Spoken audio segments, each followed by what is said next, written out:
স্বাধীন ভারতবর্ষ। স্বাধীনতা দিবস হল ভারতীয় প্রজাতন্ত্রের একটি জাতীয় দিবস। 1947 সালের 15ই আগস্ট ভারত ব্রিটিশ রাজশক্তির শাসন কর্তৃত্ব থেকে মুক্ত হয়ে স্বাধীনতা অর্জন করেছিল।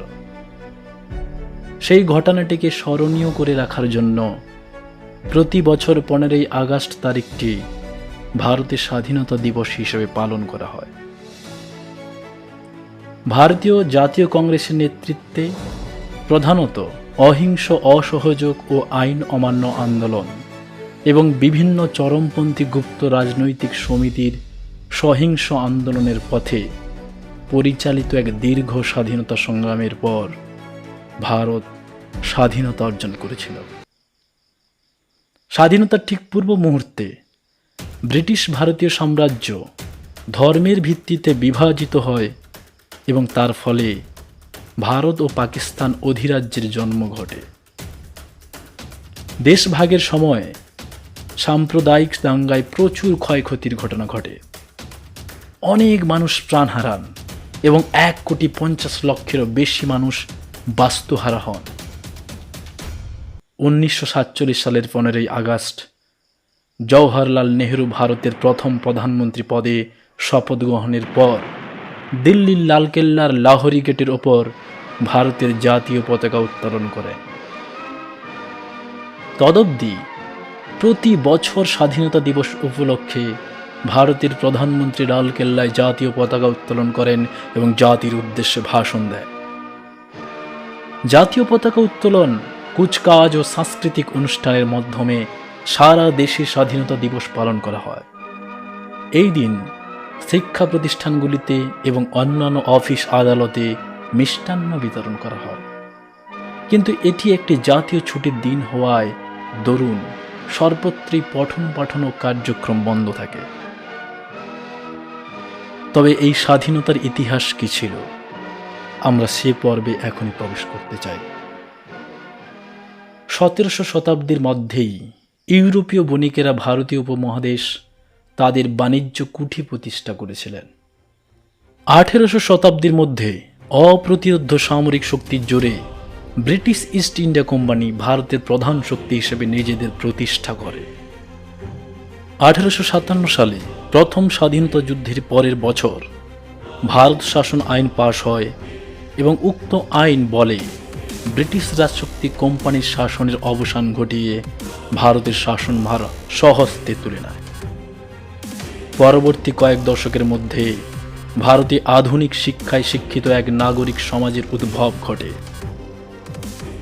এই সময়কার সর্বাপেক্ষা উল্লেখযোগ্য ঘটনাটি হল 1885 সালে বোম্বাইয়ের গোকুলদাস তেজপাল সংস্কৃত কলেজে ভারতীয় জাতীয় কংগ্রেসের প্রতিষ্ঠা। প্রথম বিশ্বযুদ্ধের পর ব্রিটিশ সরকার ভারতীয় প্রশাসন ব্যবস্থার কিছু সংস্কার সাধনে প্রবৃত্ত হয়। মন্টেগু চেমসফোর্ড সংস্কার ছিল এর মধ্যে অন্যতম, কিন্তু সেই সঙ্গে রাওলাট আইনের মতো দমনমূলক আইনও পাশ হয় এবং ভারতীয় স্বাধীনতা সংগ্রামীরা স্বায়ত্তশাসনের দাবি তোলেন। এই পর্বের গণ অসন্তোষ থেকে মোহনদাস করমচাঁদ গান্ধীর নেতৃত্বে অহিংস অসহযোগ ও আইন অমান্য আন্দোলন ঘনীভূত হয়। 1930-এর দশকে ব্রিটিশ সরকার ভারতের প্রশাসনিক সংস্কার সংক্রান্ত প্রস্তাবটিকে আইনত বিধিবদ্ধ করে। এই আইনে যে নির্বাচনের ব্যবস্থা করা হয়েছিল সেই নির্বাচনগুলিতে জয়লাভ করে ভারতীয় জাতীয় কংগ্রেস। পরবর্তী দশকটি ছিল রাজনৈতিক অস্থিরতার দশক। দ্বিতীয় বিশ্বযুদ্ধে ভারতের অংশগ্রহণ, শেষবারের জন্য অসহযোগের পথে কংগ্রেসের আন্দোলন এবং অল ইন্ডিয়া মুসলিম লীগের নেতৃত্বে মুসলিম জাতীয়তাবাদের উত্থানের মতো ঘটনাগুলি এই দশকেই। ক্রমশ বৃদ্ধি পাওয়া রাজনৈতিক উত্তেজনা হ্রাস পায় 1947 সালে স্বাধীনতা অর্জনের সঙ্গে, কিন্তু স্বাধীনতা লাভের আনন্দ বিঘ্নিত হয়েছিল ভারত ও পাকিস্তান রাষ্ট্রের মধ্যে উপমহাদেশ বিভাজিত হওয়ার ঘটনায়। এখন আমরা জানব স্বাধীনতার আগে স্বাধীনতা দিবস। 1929 সালে ভারতীয় জাতীয় কংগ্রেসের লাহোর অধিবেশনে পূর্ণ স্বরাজ ঘোষণাপত্র বা ভারতের স্বাধীনতার ঘোষণাপত্র গৃহীত হয় এবং 26শে জানুয়ারি তারিখটিকে স্বাধীনতা দিবস হিসেবে ঘোষণা করা হয়। কংগ্রেস জনগণকে আইন অমান্যের জন্য প্রতিজ্ঞাবদ্ধ হওয়ার ডাক দেয় এবং যতদিন না ভারত সম্পূর্ণ স্বাধীনতা অর্জন করে ততদিন সময়ে সময়ে কংগ্রেসের নির্দেশ পালন করতে বলে।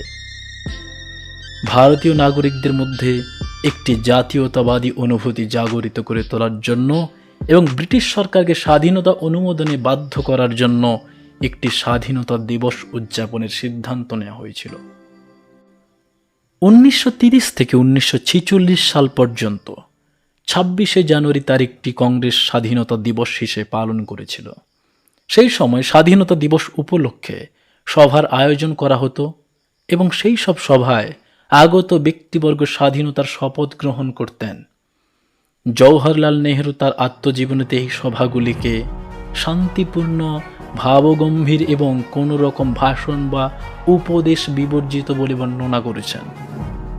মহাত্মা গান্ধী সভার পাশাপাশি এই দিনটিতে আরও কিছু করার পরিকল্পনা করেন। তিনি মনে করেন এই দিনটি পালন করা উচিত কিছু সৃজনশীল কাজ করে, চরকা কেটে বা অস্পৃশ্যদের সেবা করে বা হিন্দু মুসলিম সম্প্রীতির আয়োজন করে বা আইন অমান্য করে অথবা এই সবগুলি একসঙ্গে করে। 1947 সালে ভারত স্বাধীন হওয়ার পর ভারতের সংবিধান বিধিবদ্ধ হয় 1950 সালের 26শে জানুয়ারিতে। তদবধি 26শে জানুয়ারি তারিখটি ভারতের প্রজাতন্ত্র দিবস হিসেবে পালিত হয়ে আসছে। স্বাধীনতা দিবসের সমসাময়িক প্রেক্ষাপট। দ্বিতীয় বিশ্বযুদ্ধের পর 1946 সালে যুক্তরাজ্যের সরকারি অর্থভাণ্ডার নিঃশেষিত হয়ে গিয়েছিল। সেই সময় সদ্য নির্বাচিত লেবার সরকার অনুভব করে ক্রমাগত অস্থির হয়ে ওঠা ভারতের উপর নিয়ন্ত্রণ বজায় রাখার ক্ষেত্রে ব্রিটেনের জনসাধারণের সমর্থন পাওয়া যাবে না এবং এই ব্যাপারে আন্তর্জাতিক সাহায্য পাওয়াও অসম্ভব হবে। তাছাড়া স্থানীয় সেনাবাহিনীও যে এই কাজে নির্ভরযোগ্য হবে না তাও সরকার অনুভব করে। এমত অবস্থায় 1947 সালের 20 ফেব্রুয়ারি যুক্তরাজ্যের প্রধানমন্ত্রী ক্লিমেন্ট এটলি ঘোষণা করেন 1948 সালের 30শে জুনের মধ্যেই ব্রিটিশ সরকার ভারতের পূর্ণ স্বাধীনতা অনুমোদন করতে চলেছে।